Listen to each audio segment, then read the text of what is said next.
चीन मुहरे काहेकि भारतर प्रशंसा बंधुता काहेकि होछि व्याकुल या पछरे अछि कि रणनीतिक चाल उठुछि एमिति प्रश्न। प्रधानमंत्री नरेंद्र मोदी एवं चीन राष्ट्रपति सी जिनपिंग दीर्घ 7 वर्ष परे गोटे मंचरे एकाठी होइछन्ति। मोदी एवं जिनपिंग ही मिलन विश्व राजनीति रे एक नुआ हटचमट सृष्टि करिछि।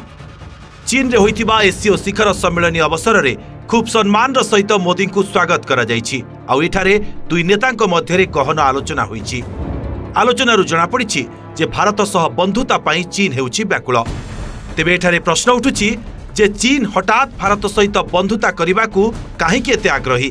सी जिनपिंग प्रधानमंत्री मोदी पाई रेड कार्पेट बिछाइबाकू एमिति निष्पत्ति नैथिले ना एहा पछरे रहिछि किछि गभीर रणनीतिक कारण। ए बैठक समय जिनपिंग बहुत उत्साहित थिले आ प्रधानमंत्री मोदी को भेटी से भारी खुशी बोली कहिथिले। से पुणी कहिथिले जे चीन एवं भारत दुई प्राचीन सभ्यता, आमे विश्वर दुईटी सर्वाधिक जनसंख्या विशिष्ट देश, आमे ग्लोबल साउथ रो गुरुत्वपूर्ण सदस्य। उभय देश परस्पर को सफल करिबारे साहाय्य करिबा दरकार। यह हेउछि प्रकृत समय ड्रैगन एवं हाथी एकाठी हेबार बोली से कहिसंती। जिनपिंग कही मत भारत सह चीन बंधुतार हाथ बढ़ाइबार स्पष्ट सूचना देउछि, किंतु यह पछरे थिबा कारण आहुरी गभीर। कहा जाउछि जे चीन एवं घोर आर्थिक संकट रे पड़िछि।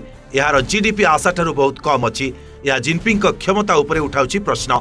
एपरि परिस्थिति रे भारत भली एक बड़ बाजार सहित संपर्क बढ़ाइबा चीन पाई जरूरी होई पड़िछि। तेबे भारतीय विशेषज्ञ माने चेतावनी दैछन्ति जे चीन को संपूर्ण भरोसा करिबा विपद, कारण जातिसंघ रे जैश ए मोहम्मद मुख्य मासूद अजहर को सुरक्षा देबा एवं टीआरएफ को आतंकवादी संगठन भावरे घोषणा करिबारे बाधा सृष्टि करिबा चीन रो एपरि किछि पदक्षेप जहां भारत को ड्रैगन प्रति सतर्क कराई दिए। Bureau report OTV.